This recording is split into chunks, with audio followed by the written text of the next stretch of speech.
নবম দশম শ্রেণীর গণিত ক্লাসে সবাইকে স্বাগত জানাচ্ছি। আমি মৌসুমী দেবনাথ, সহকারী শিক্ষক, হুগলিয়া হাজী মনসুবুল্লাহ উচ্চ বিদ্যালয়, শ্রীমঙ্গল, মৌলভীবাজার। প্রিয় শিক্ষার্থীরা, আজকে তোমাদের পাঠদানের বিষয় হচ্ছে চতুর্থ অধ্যায়ের সূচক ও লগারিদম নিয়ে। সূচক আমাদের কী জন্য প্রয়োজন? দেখো, অনেক ছোট সংখ্যা অথবা অনেক বড় সংখ্যা বা রাশি যেগুলোকে আমরা কি করতে পারি, সূচকের মাধ্যমে খুব সহজে প্রকাশ করতে পারি, যেটা আমাদের কি করে গাণিতিক সমস্যার সমাধান বা হিসাব গণনা এগুলাকে অনেক সহজ করে দেয়। অথবা দেখো, তোমাদের যে বৈজ্ঞানিক রূপ যেটাকে আমরা আদর্শ রূপ বলি, এখানেও কিন্তু সূচকটা ব্যবহার করা হয়। সেই জন্য সূচকটা সম্পর্কে ধারণা থাকা আমাদের খুবই প্রয়োজন। তোমরা ষষ্ঠ শ্রেণীতে সূচক সম্পর্কে কিছুটা ধারণা পাইছিলা। সূচকীয় রাশি কি? সূচকীয় রাশিটার মধ্যে একটা কি হয়, ভিত্তি থাকে, আরেকটা হচ্ছে ঘাত বা সূচক যেটাকে বলা হয়। দেখো এখানে a to the power n, যেখানে এটা হচ্ছে তার ভিত্তি এবং nটাকে বলা হয় ঘাত বা সূচক।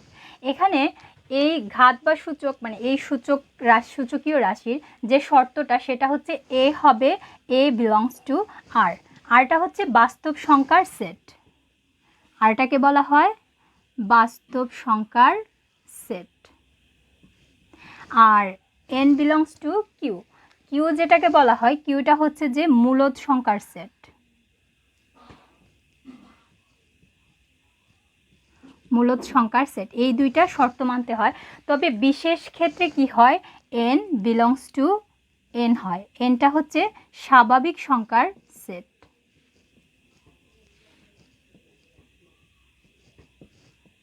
ঠিক আছে,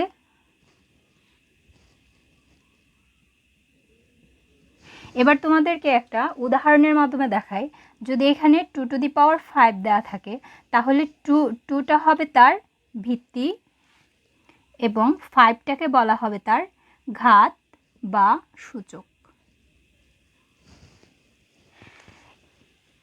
এবার আমরা সূচকের সূত্রের মধ্যে চলে যাচ্ছি। প্রথমেই আমরা যাব সূচকের গুণের সূত্রে।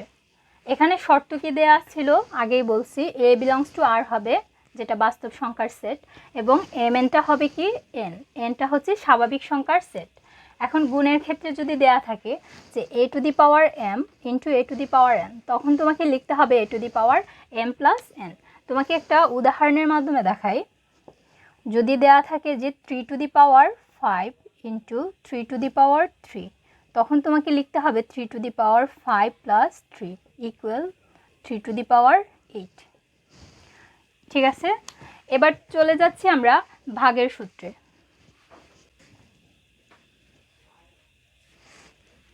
এবার আমরা ভাগের ক্ষেত্রে দেখব, যদি হয় a to the power m by a to the power n, তখন আমাদেরকে কি লিখতে হবে, যদি mটা n এর চেয়ে বড় অথবা সমান হয় তখন আমাদের লিখতে হবে a to the power m minus n।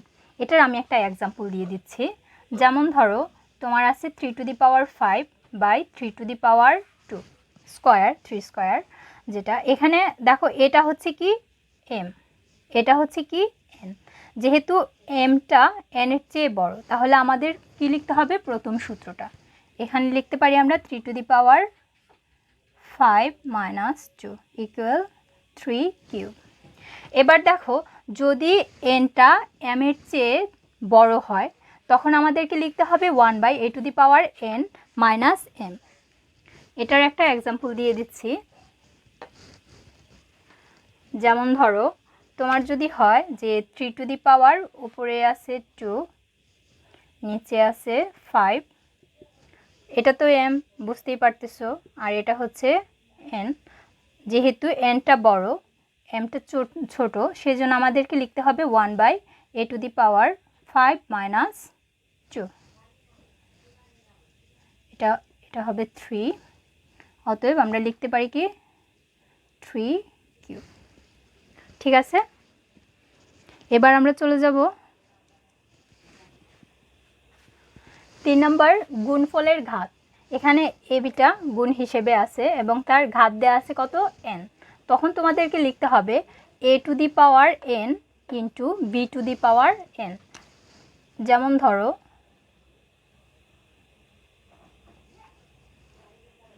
যদি এখানে হয় তখন তোমাদেরকে আলাদা করে লিখতে হবে কি 5। It's okay. তারপর আমরা চলে যাচ্ছি ভাগফলের ঘাতে।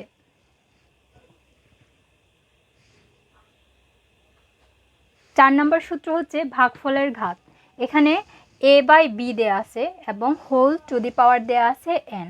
যখন এরকম হয় তখন তোমাদেরকে কীভাবে লিখতে হয় যে a to the power n by b to the power n। এখানে একটা শর্ত আছে, ভাগের বেলায় যে শর্তটা তোমাকে খেয়াল করতে হবে সেটা হচ্ছে বিটা কখনোই শূন্য হতে পারবে না, মানে হচ্ছে b is not equal to 0। যেমন একটা এক্সাম্পল যদি আমি দিই, যেমন হচ্ছে ধরো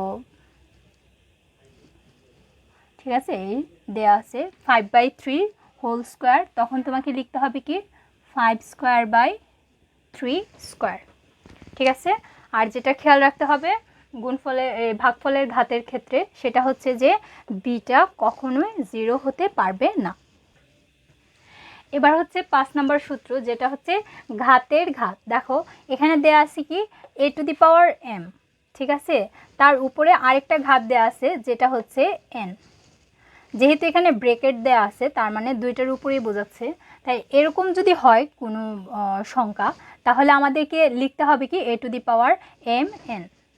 যেমন ধরো তোমার দেয়া আছে 3 টু দি পাওয়ার এখানে স্কোয়ার 3 স্কোয়ার কিউব, যেটাতে তোমরা বেশিরভাগ সময় ভুল করে থাকো সেটা হচ্ছে যেমন এরকম যদি দেয়া থাকে ব্রেকেটের বাইরে তখন তোমাদেরকে লিখতে হয় কি 3, এটা কি করতে হবে গুণ দিতে হবে 2 ইন্টু 3, মানে এখানে হবে কি 3 টু দি পাওয়ার 6।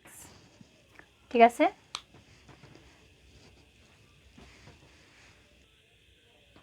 এবার হচ্ছে শূন্য সূচক। শূন্য সূচকটা হচ্ছে যে কোনো রাশি বা সংখ্যা এটার পাওয়ার যদি দেওয়া থাকে 0, পাওয়ার মানে ঘাতটা যদি শূন্য হয় তাহলে লিখতে হবে কি এটা সমান 1, a to the power 0 equal 1। এটার শর্ত হচ্ছে এটা কখনোই শূন্য হতে পারবে না, a is not equal to 0। যেমন হচ্ছে তোমার দেওয়া থাকে 2 টু দি পাওয়ার 0, তখনও তোমাকে লিখতে হবে এটা সমান 1। ঠিক আছে। যদি দেওয়া থাকে এখানে যে b টু দি পাওয়ার 0, তখনও তোমাকে লিখতে হবে কি এটা সমান 1। এটা হচ্ছে শূন্য সূচক, যাকে শূন্য সূচক বলে। এবার যাচ্ছি আমরা ঋণাত্মক সূচকে। যেমন এখানে a to the power minus n দেওয়া আছে, তখন তোমাকে লিখতে হবে কি 1/a two the power n। এখানে শর্তটা হচ্ছে এটা কখনোই শূন্য হতে পারবে না, a is not equal to 0 এবং n বিলংস টু n। এনটা হচ্ছে স্বাভাবিক সংখ্যার সেট, মানে এনটাকে কি হতে হবে সব সময় স্বাভাবিক সংখ্যার মধ্যে থাকতে হবে। যেমন এক্সাম্পল হিসেবে ধরো তোমার এখানে দেওয়া আছে 2 ইনভার্স 1, তখন তোমাকে লিখতে হবে 1/2। অথবা দেওয়া আছে -2 3 টু দি পাওয়ার -2, তখন তোমাকে লিখতে হবে 1/3 স্কোয়ার। ওকে। এবার তোমাদের খেয়াল রাখতে হবে, দেখো যদি এরকম কোনো সূচকীয় রাশি দেওয়া থাকে যেমন a to the power x equal a to the power y, আর এখানে যদি এটা 0 এর চেয়ে বড় হয় এবং এটা কখনোই কি হতে পারবে না 1 হতে পারবে না, এরকম একটা শর্ত যদি থাকে তখন তোমাকে লিখতে পারবা কি x ইকুয়াল y। মানে হচ্ছে তোমার এই যে দেখো ভিত্তি, যদি ভিত্তিটা সেম হয় আর ঘাতগুলো আলাদা হয় তখন তুমি লিখতে পারবা দুইটা ঘাতই সমান, a to the power x equal a to the power y হলে x ইকুয়াল y। যেমন ধরো দেয়া আছে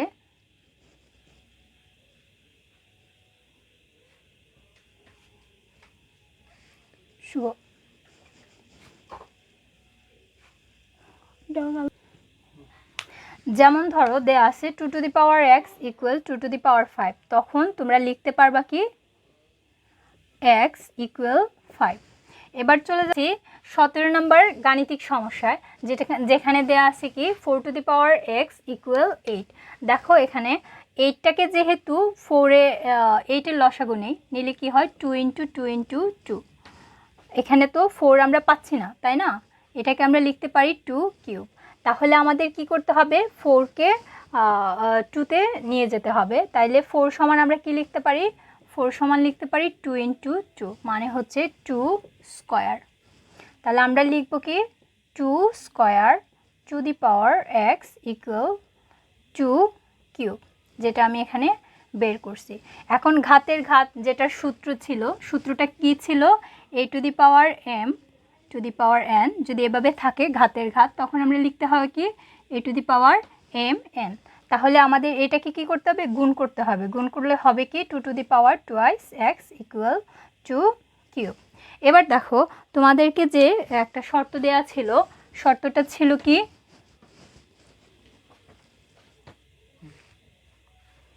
এবার দেখো আছে কি, তোমাদের শর্তটা ছিল a to the power x equal a to the power y যদি হয়, তাহলে আমরা লিখতে পারি কি যে তার ঘাত সমান হলে তার পাওয়ারগুলো হয় সমান, মানে হচ্ছে টুয়াইস x ইকুয়াল 3, বা লিখতে পারি x ইকুয়াল টু 3/2। যেহেতু এই অঙ্কটা বলা হয়েছে সমাধান করার জন্য, অতএব আমরা লিখতে পারি অতএব নির্ণেয় সমাধান x ইকুয়াল 3/2। এটাই হচ্ছে এর আনসার। তোমাদের 6 নম্বর গাণিতিক সমস্যাটি খেয়াল করো। এখানে যে এটা দেয়া আছে, প্রশ্নটা দেওয়া আছে, এখান থেকে এটা থেকে আমরা কি লিখতে পারি? এটা থেকে আমরা লিখতে পারি, যেহেতু আমরা রুট ওভার সমান কি জানি, রুট ওভার সমান আমরা লিখতে পারি হাফ, তাই এটা সমান আমরা লিখছি কি x to the power -1 half half, সবগুলা সমান কি লিখে দিলাম? রুট ওভার সমান লিখে ফেললাম হাফ। যেহেতু সবগুলার ঘাত সমান, সেই জন্য আমরা কি করব? সবগুলাকে একসাথে নিয়ে আসব।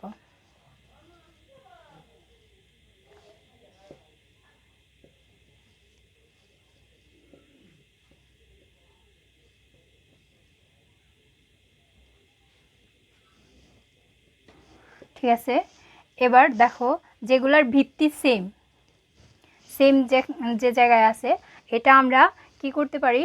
যে যখন দেয়া ছিল, যেহেতু সবগুলা গুণ হিসেবে আছে a to the power m into a to the power n, তখন আমরা লিখতে পারি a to the power m plus n।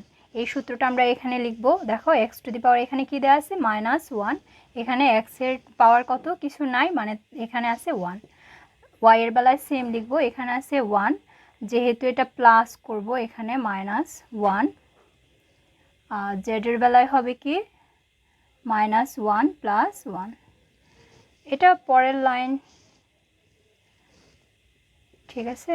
তো আমরা লিখতে পারি x 1 - 1, y to the power কি লিখতে পারি? প্লাসে মাইনাসে মাইনাস 1 - 1, z 1 - 1। আর সবগুলোর পাওয়ার কি দেওয়া আছে?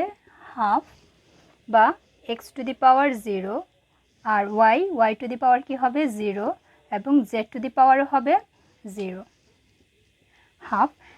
এখন আমরা শূন্য সূচকের বেলায় কি জানি? যে কোনো কিছুর পাওয়ার যদি 0 হয়, তাহলে এটা সমান আমরা কি লিখতে পারি? 1। তাহলে এখানে আমরা লিখছি x to the power 0 equal 1, y to the power 0 equal 1, এবং z to the power 0 equal 1।